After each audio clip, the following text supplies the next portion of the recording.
The race for governor in its final stages, and its focus was in Southeast Michigan today. A former president and a former presidential candidate campaigned for two different candidates. News 8 political reporter Rick Albin has more from Detroit. President Barack Obama held a campaign rally in Detroit today, one of the few such events that he's holding in the final days before the election. And the people in attendance were not disappointed.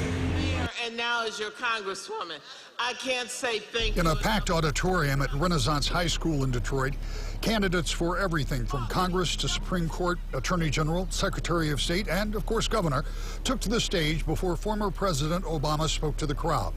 For her part, Governor Whitmer believes the former president will add momentum to a race that has already intensified in the final 30 days. I think it's important to remind people, this is an important election, and it is not too late to get registered to vote. It's not too late to get your vote cast before Election Day. And so that's, I think, there's so much value here. I think President Obama is such a compelling speaker. He's got a vision that absolutely aligns with the work that we're doing here in Michigan. So I'm thrilled to have him here, and I think people are excited to see him because this is an important election, and this is a great reminder and opportunity for us to hear from the 44th President of the United States. Visits like these are designed to get the base to focus on the election at hand and hopefully turn out the vote. Those in attendance today, while certainly target voters for Democrats in this cycle, are also the people that Democrats hope will go out and knock doors, work phone banks, and turn out the vote. Those who arrived early and waited for the main event were exuberant as the 44th president finally took the stage. Hello,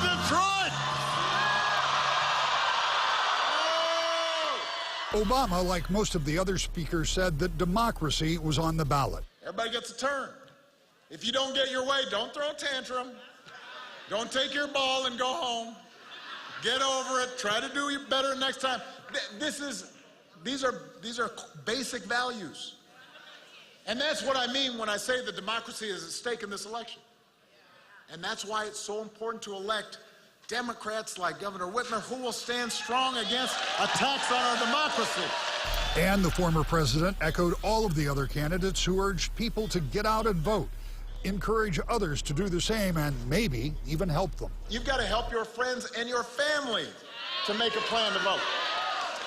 Because I'm assuming if you are here, you are likely to vote. But Cousin Pookie,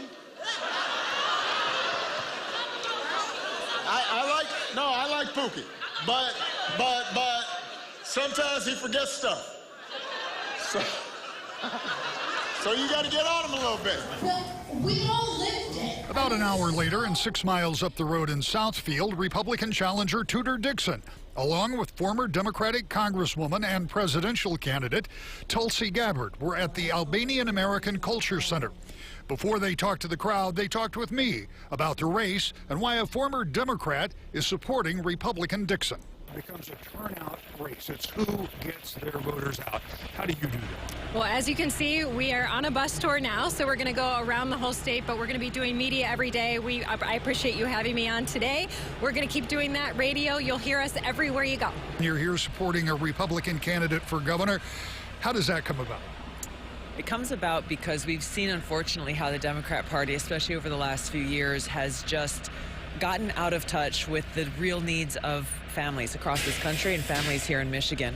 Last time I was here was a couple years ago when I was campaigning for president, and I saw then what I'm hearing now from Tudor about the failure of leadership to really address the everyday needs. In the next 10 days, candidate Dixon and Governor Whitmer will do dozens of events just like this one in order to turn out the vote.